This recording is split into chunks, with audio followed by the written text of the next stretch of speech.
Hello friends, welcome to my YouTube channel think urology and gynaecology.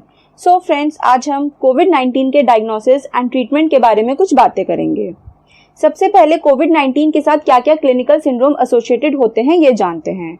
इसमें पूरा एक spectrum होता है, जैसे कि uncomplicated illness, mild pneumonia, severe pneumonia, acute respiratory distress syndrome, sepsis और सेप्टिक शॉक। इन सब के बारे में एक एक करके बात करते हैं। सबसे पहले है अनकॉम्प्लिकेटेड इलनेस। इसमें क्या होता है, पेशेंट को फीवर आएगा, खांसी हो सकती है, गला खराब हो सकता है, नाक बंद हो सकती है, थकान लग सकती है और सर में दर्द हो सकता है। लेकिन जो बड़े और बूढ़े लोग होते हैं और जो इम्यूनो कॉम्प्रोमाइज्ड लोग होते हैं उसमें एटिपिकल सिम्टम्स आते हैं। फिर है माइल्ड निमोनिया। इसमें क्या होगा, पेशेंट को निमोनिया होगा लेकिन सिवियर निमोनिया के कोई साइंस नहीं होंगे। और बच्चों में जो नॉन सिवियर निमोनिया होता है उसमें उनको खांसी हो सकती है, सांस लेने में दिक्कत हो सकती है या फिर सांसें तेज चल सकती हैं। अब सिवियर निमोनिया में क्या क्या साइंस होते हैं। जो बड़े लोग होते हैं उसमें या तो फीवर होगा या फिर रेस्पिरेटरी इन्फेक्शन के साथ साथ इनमें से कुछ भी एक हो सकता है, जैसे कि या तो रेस्पिरेटरी रेट 30 ब्रेथ्स पर मिनट से ज्यादा होगा, सांस लेने में बहुत ज्यादा दिक्कत होगी या फिर ऑक्सीजन सैचुरेशन 90% से कम होगा। लेकिन बच्चों में क्या क्या होगा, उसमें या तो खांसी होगी, सांस लेने में दिक्कत होगी, प्लस इनमें से कुछ एक होगा, जैसे कि सेंट्रल साइनोसिस हो सकता है, ऑक्सीजन सैचुरेशन 90% से कम हो सकता है, सांस लेने में दिक्कत हो सकती है। निमोनिया का कोई डेंजर साइन हो सकता है, जैसे कि या तो वो दूध नहीं पिएंगे, कुछ खाएंगे नहीं, उनको बहुत ज्यादा थकान लगेगी, कई बार वो बेहोश भी हो सकते हैं, झटके आ सकते हैं, सांसें तेज चल सकती हैं और जो छाती होती है वो अंदर की तरफ चली जाती है, जिसको कि चेस्ट इनड्रोइंग कहते हैं। ये है सीवियर एक्यूट निमोनिया। एक्सरे में इसमें देखिए थोड़ा सा हेजीनेस आ गई है एक्सरे में। फिर एक्यूट रेस्पिरेटरी डिस्ट्रेस सिंड्रोम यानी कि ARDS क्या होता है। ये ज्यादातर क्लिनिकल इंसल्ट के एक हफ्ते के अंदर होता है या फिर जो पहले से रेस्पिरेटरी सिम्टम्स हैं, जैसे कि खांसी है, गला खराब है, ये बहुत ज्यादा खराब होने लगते हैं। चेस्ट एक्सरे में ओपेसिटीज दिखने लगती हैं और रेस्पिरेटरी फेलियर भी हो सकता है। ये देखिए चेस्ट एक्सरे में ग्राउंड ग्लास अपीयरेंस आ गई है ARDS में। फिर सेप्सिस में क्या होता है, इसमें ऑर्गन डिसफंक्शन हो सकता है, मतलब कि आपके बॉडी के जितने भी ऑर्गन्स हैं वो खराब हो सकते हैं। सेप्टिक शॉक में क्या हो सकता है कि पेशेंट बेहोश हो जाता है। तो इसमें क्या होता है कि एक तो फ्लूइड्स देने पड़ते हैं, साथ में कई बार BP को मेंटेन करने के लिए हमें वेसोप्रेसर्स भी देने पड़ते हैं। फिर इसके डायग्नोसिस हम कैसे बनाते हैं। सबसे पहले कोई भी पेशेंट आता है तो उससे हम ट्रैवल हिस्ट्री पूछते हैं कि वो कहीं चाइना, ईरान, इटली इन सब जगह पे तो नहीं गया था। फिर CBC करानी होती है, जिसमें कि WBCs जो कि एक तरह की सेल होती है वो कम हो जाती है, साथ में लिम्फोसाइट्स भी कम हो जाती हैं। चेस्ट एक्सरे में मैंने अभी आपको पहले बताया ही था कि इसमें ग्राउंड ग्लास अपीयरेंस दिख सकती है, साथ में आप रिवर्स ट्रांसक्रिप्टेज PCR करा सकते हैं, चेस्ट का CT स्कैन करा सकते हैं और IgM IgG कॉम्बो टेस्ट करा सकते हैं। देखिए चेस्ट के CT स्कैन में ग्राउंड ग्लास अपीयरेंस दिखने लगती है, यानी और ये क्रेजी वेविंग पैटर्न दिखने लगता है। IgM IgG कॉम्बो टेस्ट में पॉजिटिव रिजल्ट में क्या होगा, कंट्रोल हमेशा पॉजिटिव आना चाहिए, मतलब उसमें लाइन आनी चाहिए और साथ में या तो IgG पॉजिटिव आए या IgM पॉजिटिव आए या फिर दोनों पॉजिटिव आए, तो ही रिजल्ट पॉजिटिव मानते हैं। अब आपको स्पेसिमेन कैसे लेना है रिवर्स ट्रांसक्रिप्टेज PCR के लिए या फिर इस एंटीजन टेस्ट के लिए। आप सबसे पहले तो अपर रेस्पिरेटरी ट्रैक्ट से सैंपल ले सकते हैं, जिसमें कि नेजोफेरिंग से ले सकते हैं, ओरोफेरिंग से ले सकते हैं, मिडिल टर्बिनेट से ले सकते हैं, नेजल स्वैब्स ले सकते हैं या फिर नेजोफेरिंजियल वॉश या एस्पिरेट ले सकते हैं। लोअर रेस्पिरेटरी ट्रैक्ट से आप क्या क्या ले सकते हैं, ब्रोंकोअल्वुलर लवाज ले सकते हैं, tracheal aspirate, pleural fluid lung biopsy या फिर स्पूटम। स्पेसिमेंस को हमेशा 2 to 8 डिग्री सेल्सियस पे स्टोर करना होता है, 72 आवर्स तक आप इसको स्टोर कर सकते हैं। अगर रिजल्ट कभी भी पॉजिटिव होता है तो हमेशा 3 दिन तक आपको रिपीट करना होता है सैंपल, जब तक कि नेगेटिव ना आ जाए। अगर नेगेटिव होता है तो सेकेंड टेस्ट को 24 आवर्स के बाद करना होता है और जब 2 कंसेक्यूटिव टेस्ट नेगेटिव आ जाते हैं तब आप आइसोलेशन को डिसकंटिन्यू कर सकते हैं। अब इसके बात करते हैं मैनेजमेंट के बारे में। सबसे पहले इसके लिए हम एक ट्रायल सिस्टम फॉलो करते हैं। इसमें क्या करते हैं कि कोई भी पर्सन आता है तो एंट्री पे उसको हम आइडेंटिफाई कर लेते हैं स्क्रीनिंग के थ्रू, फिर उसको ट्रायज रूम में ट्रांसफर कर देते हैं और वहां पे उसको मास्क दे देते हैं। अब ट्रायज में क्या क्या एक्टिविटीज करते हैं, वहां पे उसका टेम्परेचर देखते हैं और उसको काउंसलिंग करते हैं और मेडिकेशंस देते हैं। फिर क्या करते हैं, हम उसको कि अब उस पेशेंट को फिजिशियन अटेंड करता है। अगर कोई भी सस्पेक्टेड कोविड-19 का केस है तो उसे आइसोलेट कर देते हैं। अगर जरूरत होती है तो प्रॉपर काउंसलिंग से होम क्वारंटाइन भी कर सकते हैं। और अगर कोविड-19 के साइंस नहीं है तो पेशेंट को नॉर्मली बाहर छोड़ देते हैं।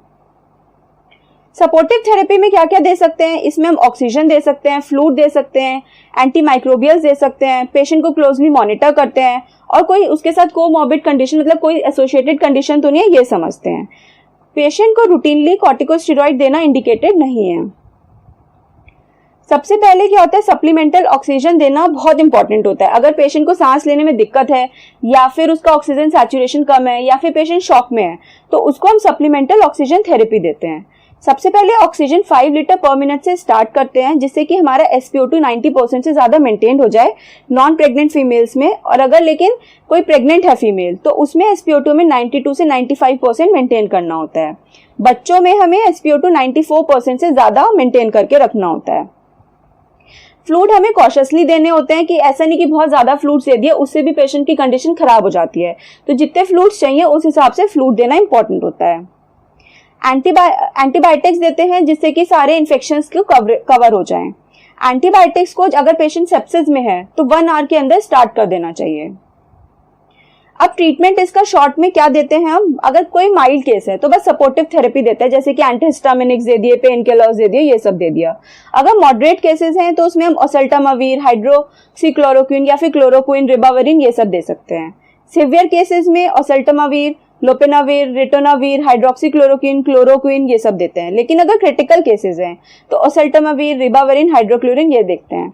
अब कुछ इन्वेस्टिगेशनल थेरेपीज भी हैं जिसमें कि फेफिलाविर, रेमडेसिविर, टिकोप्लानिन, आइवरमेक्टिन। आजकल बोलते हैं कि आइवरमेक्टिन की आप 12 मिलीग्राम की टैबलेट डे 1 डे 7 पे ले लो। ये सब आजकल अंडर ट्रायल ही है लेकिन कोई इसका वो नहीं है, क्लीन कट नहीं है इलाज। ये लोपेनाविर की डोजेज हैं कि इसको कैसे लेते हैं लोपेनाविर या रिटोनाविर को। फिर अगर किसी को मान लो हाइपोक्सिक रेस्पिरेटरी फेलियर हो गया या फिर ARDS हो गया तो हम क्या करेंगे? सबसे पहले ऐसे पेशेंट्स को हमेशा ICU में मैनेज करते हैं, फिर उनको ऑक्सीजन स्टार्ट करते हैं सेलेक्टेड पेशेंट्स में। कुछ पेशेंट्स को इंट्यूबेशन की भी जरूरत पड़ती है तो फिर उसको हम इंट्यूबेट करते हैं सारे प्रिकॉशंस को लेके। अगर पेशेंट सेप्टिक शॉक में है तो फिर हम क्या प्रोटोकॉल फॉलो करते हैं? सबसे पहले पेशेंट को 30 ml पर kg के हिसाब से आइसोटोनिक क्रिस्टलॉइड्स देते हैं फर्स्ट 3 आवर्स में। कभी भी हाइपोटोनिक क्रिस्टलॉइड्स या फिर स्टार्चेस या जिलेटिन्स नहीं यूज करते हैं। वॉल्यूम ओवरलोड नहीं होना चाहिए, इसका ध्यान रखना है। वेसोप्रेसर्स देने पड़ते हैं और ब्लड प्रेशर हमें कितना मेंटेन करना है? Mean arterial pressure more than 65 millimetres of mercury maintain करना होता है। लेकिन कुछ पेशेंट्स में जिसमें कि परफ्यूजन खराब हो या फिर दिल की कोई दिक्कत हो तो उसमें आइनोट्रॉप्स जैसे कि डोबिटामिन भी देना पड़ता है।